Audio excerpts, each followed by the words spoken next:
Hi, thank you for joining me today for this discussion about intermittent fasting. My name is Nicole Bianchi and I'm a nutritionist. I've had a private practice since 2016 and I currently practice at Advanced Health, which is an integrative medical clinic in San Francisco, California. So welcome. Today we're going to talk about intermittent fasting. I'm really excited to have this conversation. I feel like it's very long overdue. Over the last couple years, intermittent fasting has really made its way into the mainstream. So biohackers and health bloggers and nutritionists have been talking about it with their clients and abroad for the last couple of years. And I personally have had a number of clients who I've helped with fasting regimens that have had wonderful results. So I'm really excited to share some knowledge with you and some information about fasting with you today. Now, if fasting sounds like something that you might want to integrate into your life, then it is very important for you to speak with your nutritionist or registered dietitian or your physician before you make any dietary or nutrition or lifestyle changes. With that said, hopefully this talk will give you some very good, solid foundational knowledge, and then you can get curious and think about how fasting could benefit you. Now, what is intermittent fasting? You may be wondering that just from the most basic level. And honestly, intermittent fasting is a very broad term. It's a very generalized term. All that refers to is intervals when we are not eating between meals. So the most common fast that we might all think about is between dinner and breakfast. You eat your dinner at night and then you go to bed and you sleep overnight, hopefully. And then in the morning, you literally break your fast with breakfast. I'm going to be talking about what's happening in between dinner and breakfast with your body and how you might think about optimizing that time frame and maybe even just implementing that. It could be as simple as that time window between dinner and breakfast that we talk about. But really, intermittent fasting is just that. It's a window of time between meals.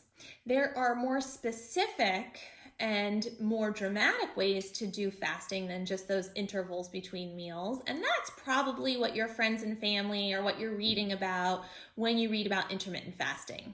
There's methodologies like the 5-2 method, where you're doing each week 5 days of eating normally or whatever's normal for you, and 2 days where you dramatically reduce calories. There's time restricted fasting, which is the one I'm going to talk with you a little bit more in depth about today because I think it's the most simple and straightforward way to integrate fasting into your life. There's religious fasting, which I won't talk about more today, but it is important to note that religious fasting has been around for a long time. Human beings have been doing fasting and fasting regimens for many generations. This is not new technology. I feel like it's come into the mainstream and it is seen as a little bit of a fad or trendy, but do know that human beings have been doing this practice for many millennia. We actually weren't meant to always be eating. We weren't meant to be able to go to Whole Foods or to order on Grubhub and have all the food we wanted at any time of day, how much we wanted, when we wanted it, how we wanted it. So periods of digestive rest and periods of fasting really have healing properties, and that's what we're going to focus on today. We're mostly going to focus on glucose and insulin in the body and how fasting can dramatically help you manage those two things. The last one I'm going to talk about today is the fasting mimicking diet, and I'm going to bring that up a little bit at the end. That's a little bit more complicated and in-depth, but I do want to give you a little bit of information on that program, which is one by Dr. Walter Longo out of USC, who I think is doing some really important work when it comes to nutrition and fasting and longevity. So let's get started. One of the most exciting things about fasting is that there is really robust science. There are many studies about intermittent fasting and its effects on the body. There are both animal and human studies to be looked at. There is a paper that I refer to, and I'm going to refer back to throughout my talk, that was done in 2017 that actually looked at 123 human and animal studies about intermittent fasting and its effects on the body. So I will primarily be focused on insulin and glucose in the body and how fasting relates to that and how it can be a really helpful management tool. But do know that intermittent fasting has a lot of science behind it, a lot of research behind it, and that's really exciting, especially for people like me. I'm working with clients week after week who I'm seeing my results and I'm seeing what it's doing for them and how it's helping them. But also to know that there are scientific studies out there is important for the validity and the validation of what we're doing here. We want to test, not guess. We want more than just anecdotal evidence that's before our eyes. Now, if you were to go to the doctor today and he or she were to order a blood test for you, they may actually ask you to do a fasting blood test. So if you've been to the doctor lately, or if you've ever been to the doctor before, and they've handed you that lab slip and said, I want to test your cholesterol and your triglycerides and your glucose level, and those routine labs, they are probably also going to ask you to do a fasting blood draw, which means that you wouldn't be able to eat after 10 p.m., however the doctor designates that for you. But this is one area where it's kind of mind-blowing. It's like, yeah, your glucose and insulin levels are going to be at their lowest. They're going to be at a basal rate if you have had a fast. And so that in itself is enough to show us that yes, our glucose and insulin levels are really affected by not having food or calories in our system. And I want to talk and focus on glucose and insulin because there's such a far-reaching implication to driving those levels down and keeping them down for a period of time so that the body can do its healing work. So just kind of keep that in your back pocket. And we're going to come back to that a little bit throughout the talk, and I'm going to give you more information on that without getting super geeky about the science.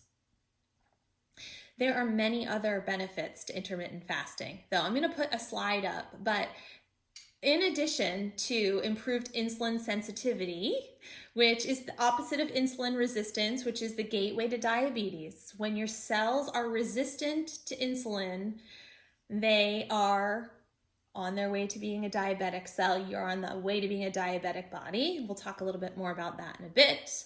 But in addition to insulin sensitivity, it lowers blood pressure. There's reduced oxidative stress in the body, which means that there is less rust.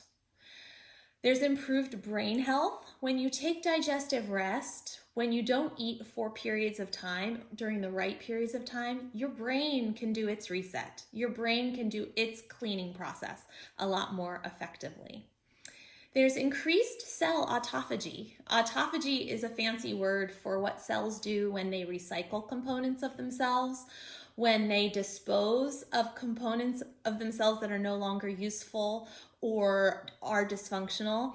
This is about cellular waste and being able to clean out the body. Sometimes it's referred to as detoxification. That sounds a little bit like a trendy word, but when cells do autophagy and when they do it well, we are able to detox a lot easier. So our bodies are working for us instead of working against us, which is a wonderful thing. Fasting has also been shown to improve immunity, and this is not one I will go too deeply into today either, but it stands to reason. If the body has a chance for digestive rest, and that digestive rest is happening at the right time, then our immune systems are going to have an easier time doing their job. When they get called to do what they need to do, and the body isn't using excess energy reserves for digestion and metabolism, then the immune system can kick in and do its repair work as well. And lastly, sustainable fat loss. So when we think about fasting and how it aligns with nature, and remember I said that before, we've been fasting for many, many, many generations. Fasting was part of life before we had Whole Foods and Instacart. So fasting is a sustainable way to lose weight. It's not like going in and having a surgery or taking a pharmaceutical drug. And I'm not saying that drugs or surgical intervention is bad. I'm just giving fasting a little bit of a shout out around the fact that it aligns with nature and it aligns with evolution. And in that way, it's going to be far more sustainable, and it's going to be something that you can integrate, hopefully without any side effects if you're doing it correctly. There are other benefits that I'm going to talk about that I've seen with my clients that are really exciting. One caveat with this is that in order to see and to realize a few of these benefits I'm going to talk about now, in conjunction with fasting, you have to slow down your life. In any talk that I do or any counseling I do with my private clients, I remind them, you have to slow down your life in order to do big things. You have to slow down your life in order to speed up your metabolism. You need to slow down your life in order to slow down aging. So thinking about being addicted to busy, being overextended, and being kind of in a grab, go mentality around food is not compatible with fasting. But if you are willing to slow down your life and make some space in your life, then you can realize other benefits that I've seen, that my clients have seen, like better sleep, better stress management, disease prevention, and disease reversal. Now, when I'm talking about disease prevention, I'm talking about things like cancer and heart disease down the line, because we know that fasting has a role to play in tamping down inflammation. And I'm talking about disease reversal when it comes to metabolic diseases like diabetes. So diabetes is a big one, an epidemic, and if fasting can be utilized as a tool to reverse diabetes and be aligned with nature when it does it, then that's a no-brainer to me. That's something to explore if you are pre-diabetic or diabetic with type 2 diabetes. Now, anti-aging benefits come from fasting as well. The studies have shown that there's an enzyme in the body called telomerase, which helps the little end caps on your DNA stay strong and long. They're like the end caps on those old school shoelaces, the plastic caps. In our DNA, they have plastic caps as well called telomeres. And over time, the telomere will shorten more until it's gone. And then when that little plastic cap is gone, the shoelace can fray. And what that actually looks like in the body is aging.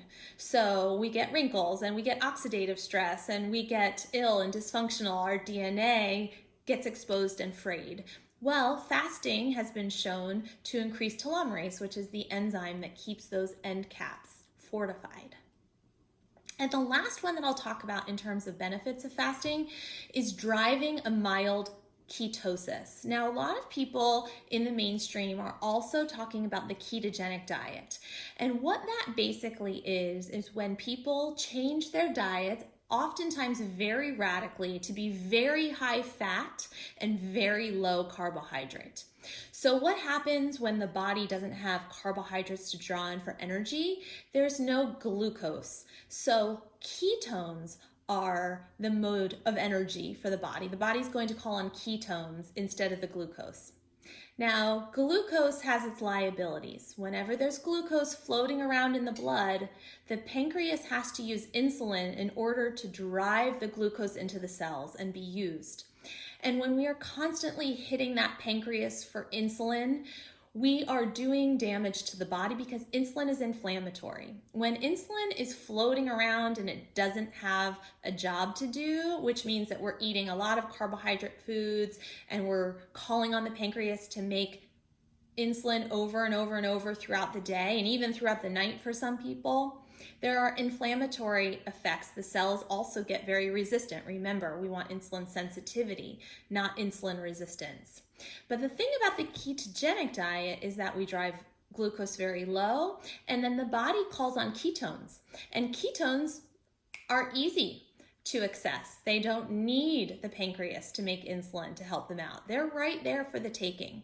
So a lot of times when people go on the ketogenic diet, they feel clearer, they lose weight, they have more energy, they feel like it has anti-aging properties.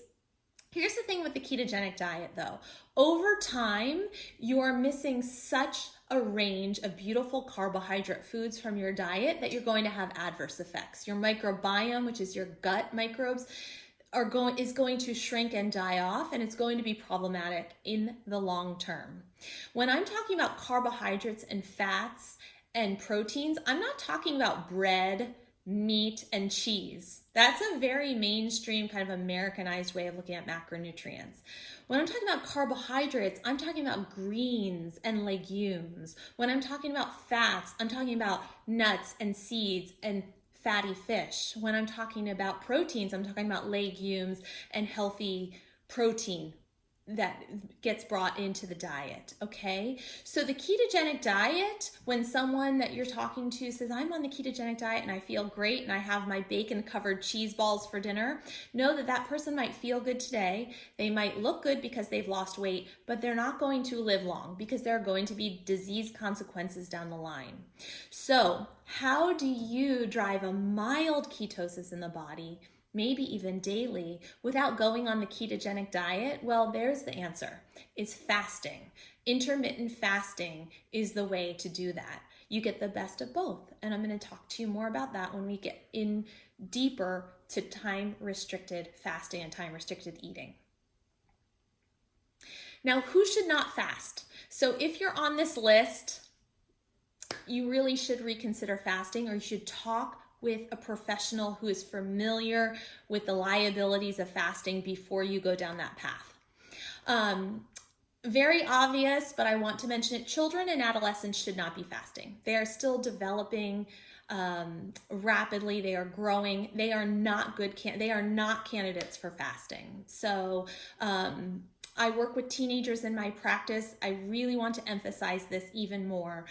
Adolescent girls, 1 out of 2 is struggling with disordered eating, calorie restriction, and a poor dysfunctional relationship with food. We do not want to introduce intermittent fasting into that dynamic, and certainly not for toddlers and children. The same goes for pregnant mothers and nursing mothers, not compatible with fasting at all. Okay, those with a history of disordered eating should not really go into intermittent fasting either. It ends up being very restrictive and can turn into something very unhealthy very quickly. And I'm very careful with anyone in my practice who has a history of disordered eating. I want there to be special care to be taken with those who have autoimmune disease, especially thyroid disease. Thyroid disease, I see it in my practice a lot, Hashimoto's thyroiditis or autoimmune thyroiditis. There is a stress and anxiety and depression component with those disorders, and I want to just take special care that this intermittent fasting regimen for those people is nourishing and nurturing versus restrictive and punishing. And so just a special side note for those folks. And then the other group of people that I want to make a special note for are parents of adolescents, especially adolescent mothers. The way that you eat and the things that you experience with your relationship to food are really significant for your teenager. So if you are going to embark on an intermittent fasting regimen as a mom or a dad, especially a mom of a teenager, then just be mindful that it's something that you're doing and that you can structure your life. Maybe it's a little less extreme than some of these other fasting regimens that you may be reading about in the mainstream, like every other day fasting or prolonged water only fasts. Those are not going to be a good example for your adolescent. Lastly, I'm going to add this one because I have found that there are adverse effects for people who try to do intermittent fasting, but their lifestyle is way too busy. If you are addicted to busy and you are very overextended in your life, the first step that you need to do before even thinking about going on a fasting regimen is you need to make space in your life. So it's going to be really hard for a lot of people to quit busy. Being overextended is a hallmark of a lot of our lives. I know it very well, but it is something to think about. When you are breaking a fast or you're going on a fasting regimen, it is much more aligned with slow living, slow food, sitting down and having a meal versus grab, go, graze. Intermittent fasting is not conducive with eating in the car or eating at your kitchen counter. So when you're breaking a fast after maybe doing a 14-hour fast overnight, you don't want to be rushing. You don't want to be grabbing a bar. And if you do that, then your body is going to be shocked, and that's not a good thing either. So I think you're going to see more about what I'm talking about when I get into the nitty-gritty of how you can actually introduce time-restricted fasting into your life. So let's dig into time-restricted fasting. There was a study, at least one study that I know of, where people were simply asked, when are you eating through the day? When you eat something, whether it be a meal or a snack or a caloric beverage, mark down when you're eating. And the evidence shows that in our culture, oftentimes we're not even going 12 hours without food or calories. So what that means is that if you wake up at 6 a.m. and you eat your breakfast at 7, and then you go on with your day and you eat throughout the day, maybe you're eating 3 meals and 2 snacks, and you're going to the coffee shop in the afternoon, and then in the evening you get home from work and you've got an event that night, or you are shuttling kids around from practice or school events, things that you need to do, and you aren't sitting down for dinner until 7 or even later, that you may not be closing up your kitchen until close to 9 o'clock p.m. I've seen that regimen over and over and over again, and the data shows it as well, that broadly speaking, we are not even going 12 hours without digesting and metabolizing food. And that's really an important data point, because if there isn't a 12-hour time span between the time that you end dinner and you stop eating for the day and the time you break your fast the next day, there is not adequate time for the body to do the other functions that it needs to do. So while you're doing glucose metabolism overnight and you're digesting foods, sometimes heavy foods that we've eaten at dinner, because oftentimes we're leaving all of our nutrition for the end of the day when we come together and we sit down. Maybe it's the only meal of the day where we're sitting down and having a true meal. Then overnight, when your body is supposed to be doing repair and healing functions, it's doing glucose metabolism and it's doing digestion. And so you're really losing out on a lot of potential for the body to heal. The body is a brilliant organism. It does everything really, really naturally in an ingenious way, but it's not great at multitasking. So if you are still doing glucose metabolism late into the night, early to the next morning, and digesting food, then you're missing an opportunity. So if you do nothing else after you've listened to this talk, one simple thing to do is just to make a note of when you're eating breakfast in the morning, and then when are you having your last meal, and making sure that that's within a 12-hour window. Because if that's within a 12-hour window, then you have 12 hours, a substantial amount of time for the body to get digestive rest. The data shows that at 13 hours of fasting, so that's saying that if you finished dinner by 7 p.m. and then you didn't eat breakfast again until 8 a.m., that's a 13-hour window of time. That's where the preventative effects start to kick in.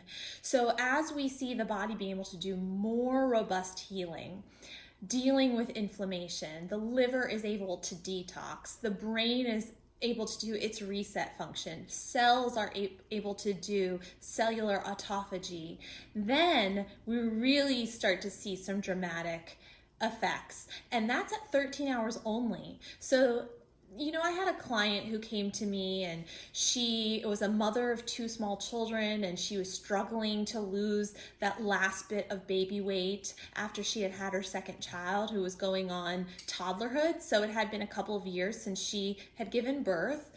And her solution initially was just to get up in the morning and really hit her Peloton bike hard. So she was getting up at 5 in the morning, and she was hitting her Peloton. She was doing that stationary bike riding, which burns a ton of calories, and the more that she struggled with trying to take this weight off, the more that she was committed to getting up and doing this regimen in the morning. Well, that meant that she was done with her workout by 6 a.m. and then she was off to the races.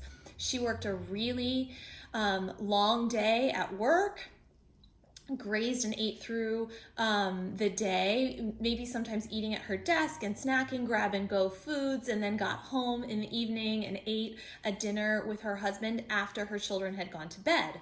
So the window of time between finishing dinner in the evening and then getting up so super early at 5 in the morning, and then actually what was happening is she was making her children breakfast before they went to school and having a little bit of what she was making for them, thinking that she needed to eat post-workout in order to start her metabolism. This is a common myth. The myth being that we need to be eating in order for our metabolism to be continuing to be fired up. So she was making her children breakfast before she got them off to daycare and preschool, and then she was getting to work and actually sitting down at her desk at 8 o'clock in the morning and sitting down for a proper breakfast. The simple action of just taking out that eating when she was making food for the kids was a game changer. So that meant even if she was pushing dinner into the 7 o'clock hour, 7:30 hour, then she could wait until 8 a.m. to start eating. Now, very important if you're working out, even if you're not working out, you do need to remain hydrated during those hours. So the first thing I'd have anybody doing, whether you're on an intermittent fasting regimen or not, is I want you to be hydrating in the morning. So maybe you're waking up and the first thing you do is having a glass of warm or room temperature water and allowing your tissues to become hydrated right off the bat. And that's an important move. But if you want to prolong your morning and not have your breakfast until 8 or 9, that's okay to do that. And in this case, we actually had her back off the working out. The working out was also being was counterintuitive. She's thinking she's burning calories and doing the right thing, but once we actually got that dinner moved up just a bit, so that at 7 o'clock dinner was done and the kitchen was closed, and breakfast was around 8:30, maybe 9 o'clock in the morning. And maybe the days that she was doing the Peloton bike became less, or she was doing a less intense workout in the morning. Everything changed. Her physiology changed, her energy level changed, and it was a game changer for her. So in that case, and what I'm talking about for you potentially, it's a very, very slight modification. For most people in my practice, if we can get to a 14-hour window of a fast, which means closing up your kitchen around 7, again, remaining hydrated through the evening, not drinking too much water before bedtime so that you have a disturbed sleep and have to get up and use the bathroom, but really making sure you're hydrating through the day. Titrating is what I call it, just a tiny bit of hydration through the day, a little at a time, over a longer period of time, it's enough hydration. And then hydrating during your fasting hours with either warm or room temperature water or herbal tea. Then you could go your 14 hours very comfortably and very elegantly and seamlessly and be getting great results. And the amazing thing about this is that you don't always have to do it. So even if it's a 14-hour window, 3 or 4 times a week, even 2 or 3 times a week, you will see benefits.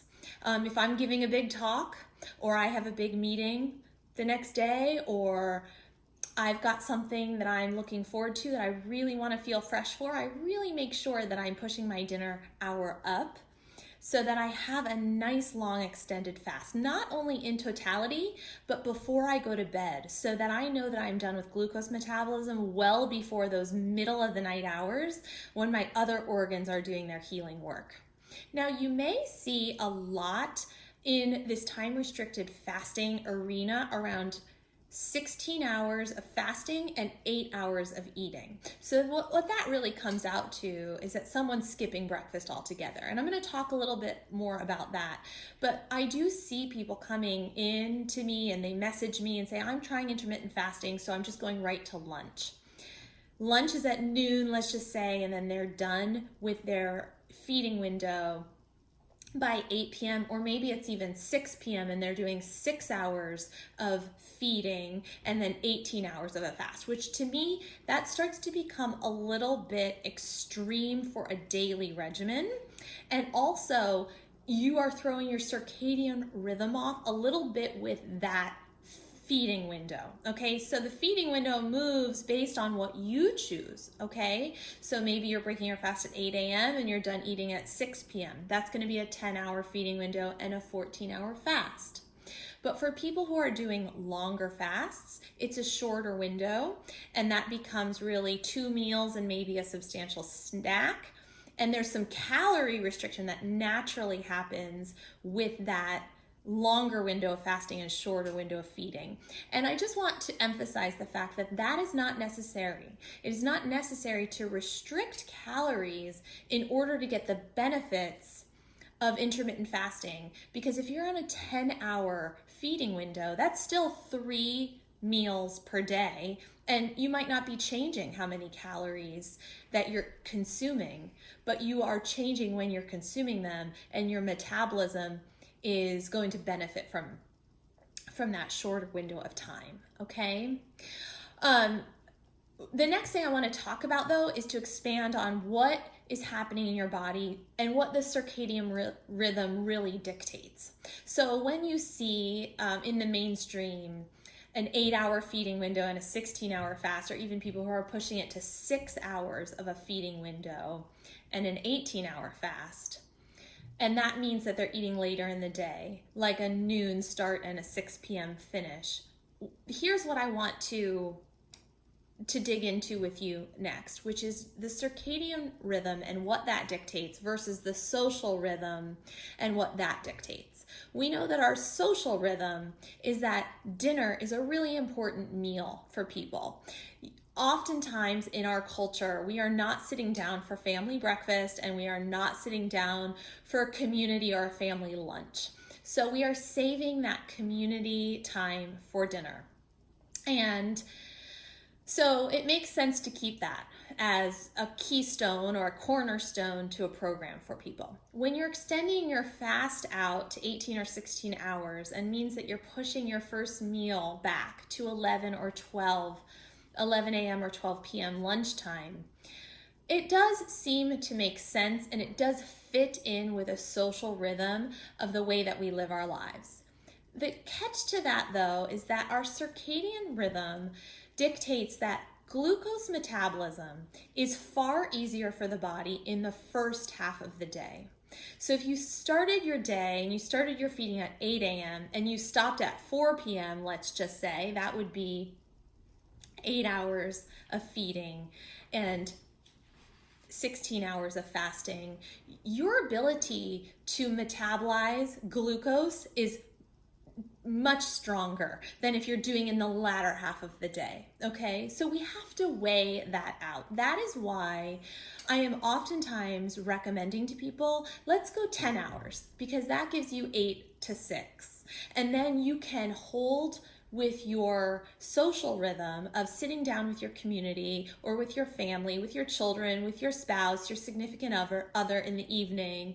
You can also do lunch during the day at a normal, reasonable time, but also breaking your fast in the morning becomes really important. And also, glucose metabolism is stronger during the first part of the day. So as a side note to how you're working this and how many layers you want to peel back and how many different things you want to address and change, maybe eating more of your heavy carbohydrate or sweet foods, your fruits and things in the early part of the day, knowing that your glucose metabolism is going to be more robust during that time. That's a little bit more detail than what we're going to go into in this talk. So there might be a future talk about how to structure your food and meal plan for your day. But just so you know, that the social rhythm and the circadian rhythm are both things to consider when you're looking at what your window of eating is going to be. Okay? Now, I did promise before that I wanted to talk just a little bit about the fasting mimicking diet. And the reason why I want to do this is because there is a brilliant scientist and doctor at USC, Dr. Walter Longo, who wrote the book, The Longevity Diet, which I happen to have and enjoy and recommend highly to you if you're interested in the way that nutrition plays a role in longevity. He's coined a term called juventology. It's about keeping cells young. It is fascinating work. I feel like it is on the cutting edge of medicine. Essentially, if we can keep cells young for longer, then we improve lifespan and we improve health span, which wouldn't it be a beautiful thing if we could create a lifestyle where until we are 100 years old, we could be healthy and we could be productive members of our communities and our societies. I don't know about you, but I would love to be healthy to live until 100 or even 110, the way that some of the people in the blue zones in the world live their lives. Now, the fasting mimicking diet is not something I'm going to go into wild depth about, but I do want to touch on it because the way that Dr. Longo has set up the fasting mimicking diet is it's vastly different than what I'm talking about in terms of a daily time restricted 12, 13, or 14 hours where you're not eating, although that's a good regimen to just have as a general practice. This is twice or 4 times a year doing a prolonged fast of 3 to 5 days, really optimally it would be 5 days, of reduced calorie, vegan, ketogenic diet. Okay, so I've put some terms together there that you've heard before in this talk earlier, but let me review. So if you did twice per year or 4 times per year, depending on who you are, what you're dealing with, is it an autoimmune disease? Are you trying to reverse diabetes? What age are you? What is your level of general health, etc., etc.? And you were to take 5 days, a season, or twice annually, and do a low calorie, ketogenic, vegan diet. So not having the burden of trying to digest animal foods, doing a ketogenic diet. So again, bringing in this ketosis. Your body's calling on ketones and driving glucose and insulin very, very low for getting those healing effects from that process in itself. And really amping up your plant fats, things that are, I believe, generally missing in the human diet as is. So olives, olive oil, nuts, seeds, things that are really going to bring calories from fats to keep in that ketogenic state. That has been shown to prolong life. And I'm referring to a quote from Dr. Longo around the fasting mimicking diet that every indication in mouse studies is showing that the fasting mimicking diet is adding years to life. And that is extremely exciting. So if that piques your interest at all, without going into too much depth and detail here, I encourage you to read more and to grab Dr. Longo's book and dig into that and see how that applies to your life, because it might be something that interests you and you can address fasting from a longevity perspective, which I think is extremely exciting stuff.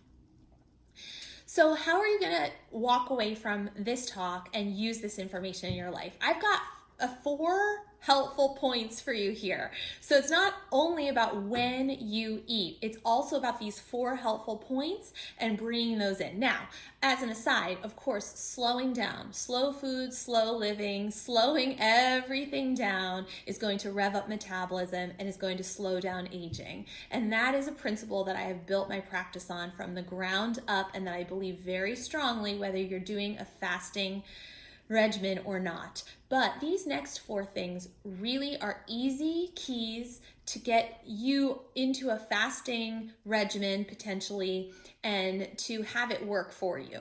The first of the 4 is that when you are eating, eat real food. It makes sense. Michael Pollan said it best. Eat real food, mostly plants, not too much. That's a really easy approach or simple approach to a complex problem, right?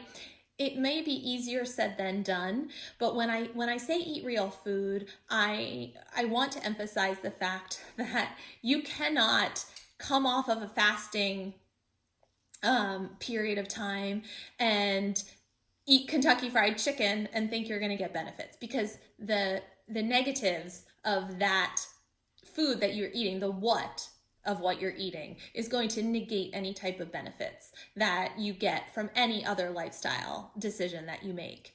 But on the same hand, eating a bar and a lot of packaged foods and simple carbohydrates is not going to serve you either. So thinking about vegetables, beans, lentils, whole grains, some fruit, and like I said, healthy fats in the diet is going to be key no matter what. No matter when you eat and no matter how you eat it, you want to be eating real food. That's number one. Number two, during your feeding period, so let's just say that it's a 10-hour period of time, you're doing breakfast, lunch, and dinner, eat meals. As much as you can, sit from your meals. Sit at a table and eat a meal off of a plate. Do not snack in between breakfast and lunch, and then again between lunch and dinner. Just as that very long window between dinner and breakfast is going to be critical to this regimen, the intervals between your meals are also really critical. You do not want to be calling on your pancreas all day long to produce insulin for you. It is tiring for the body, and it does not help you manage blood sugar throughout your feeding period and beyond. So while we were told in the 80s and 90s to just be snacking all day long and have really mini meals, now where this may be a difference is if you are pregnant, or if you are nursing, then that's a little bit different. Small meals are key for some women, but normally speaking, sitting for meals, eating to satisfaction and satiation, giving yourself time for your brain to get the signal that I am nourished, I am ready to go on to the next thing, is important, and it is better than grazing all day long. Any age group, even teenagers, even children, I really encourage people to have meals and to sit and devote time to that. Hopefully it's within a community setting, family, friends, coworkers, but even if you're eating alone, take the time to eat and just eat and focus on digestion in the moment, and it's going to set you up for better success. Keep it simple and don't eat at night. So if you are heading to your pantry at 8 p.m. or 9 p.m. and you are so famished, that says everything to do with what you did earlier in the day. So when you come home from work and you are so starving for dinner, that means you didn't properly fuel during the day.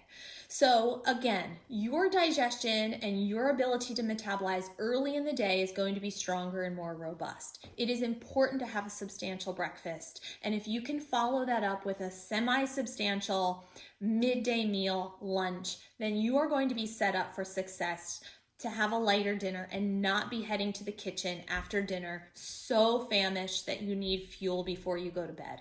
So not eating at night is really important. We call that backloading. When you go through the day and you've grazed or you've snacked or you've done grab and go foods, and then you get to the end of the day, you may have a big dinner, you're still going to be somewhat depleted, and that's why you're going to the kitchen. So if I can impress nothing else upon you today, is other than give yourself at least 12 hours until you eat breakfast the next day, but also is to fuel early. And so eating breakfast like a queen, lunch like a princess, and dinner like a pauper, or for the male version, a king, a prince, and a pauper in the evening, that there's really truth to that. And I know that gets kind of washed away when we're doing this 16-8 or 18-6 and we're skipping breakfast altogether and going to this lunchtime start.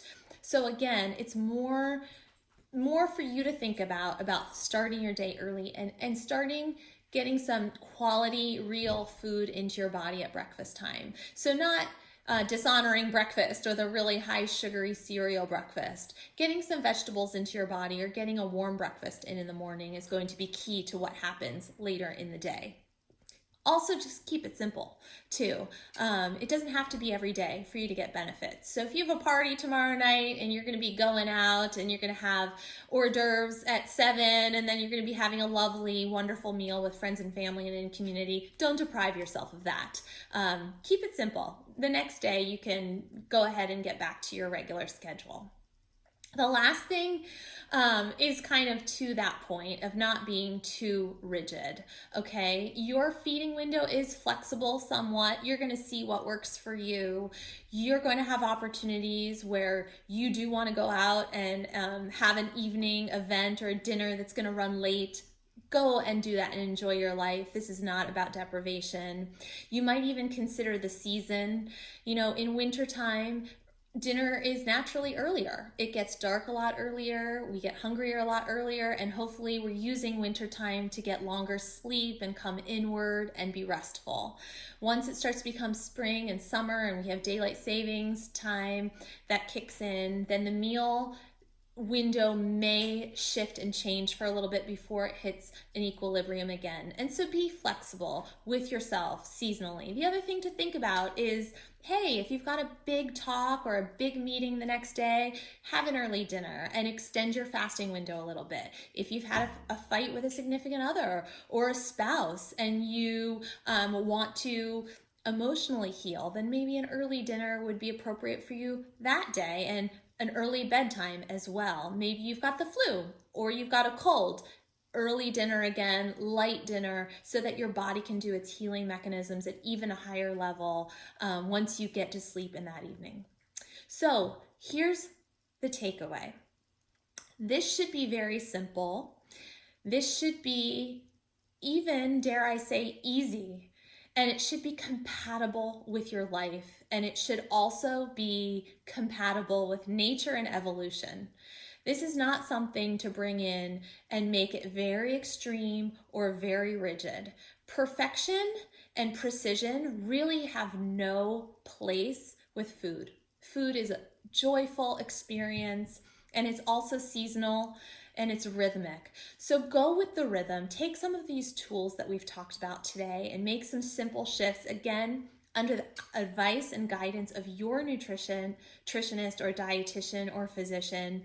And I hope that this can be a helpful tool for you, a simple tool for you, and it might even spark your interest to look into more lifestyle shifts that you can make over time to help you prevent disease, reverse disease, feel better, and even live longer. Thank you so much. If you have any questions, don't hesitate to shoot me an email at hello@NicoleBianchiNutrition.com. That's hello@NicoleBianchiNutrition.com. I would love to hear from you, and thank you for listening to my talk today. Take care.